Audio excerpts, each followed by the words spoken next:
Okay, sure. So what's next level? Maybe you are good at this. Well, how do you show mercy to Christians who have fallen into a trap? Verse 22 is clear. Have mercy on those who doubt. Now, what does it mean to doubt? I don't mean shaky faith necessarily. It's a little bit deeper than that.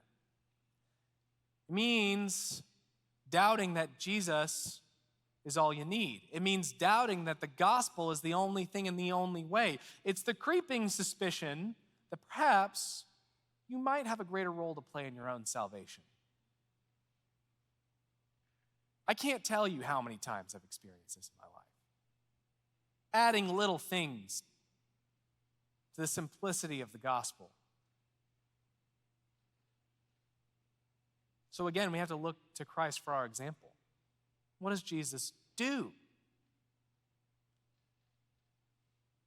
Is there even an example of someone who followed Jesus falling away and then asking to be brought back in so that we can see what we ought to do, how we ought to model?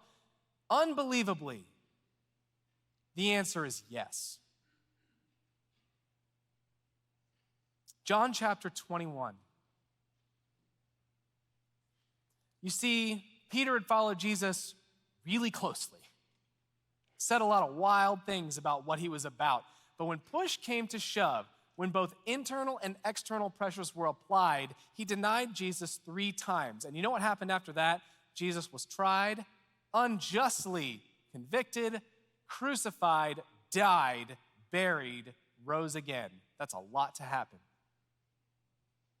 Next time Peter sees Jesus, we see in John 21, he approaches Jesus, he eats a meal with Jesus, and he is forgiven by Jesus.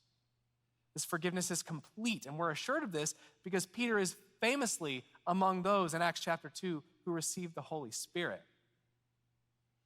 We know because he got it and then immediately preached the first and maybe most famous sermon.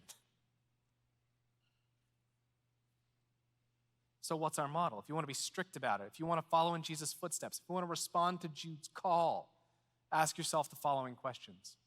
Take out a pen, take out your phone, write these down.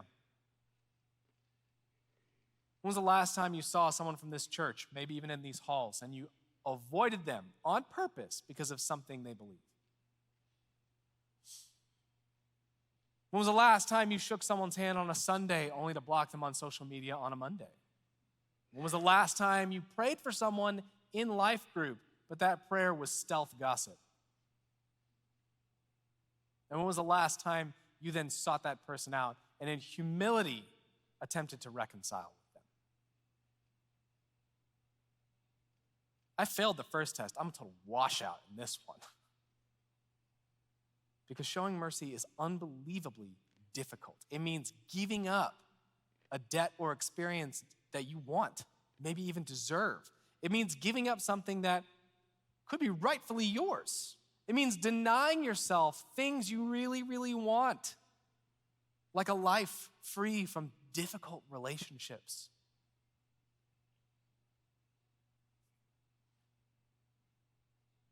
I don't want to do it. It's hard. I'd rather judge. I would rather avoid. I would rather separate. I'm terrible at this. But we don't really have a choice, do we? Jude is instructing us to be merciful people. Why? Because showing mercy is critical to the Christian faith. Jimmy, how can you say that?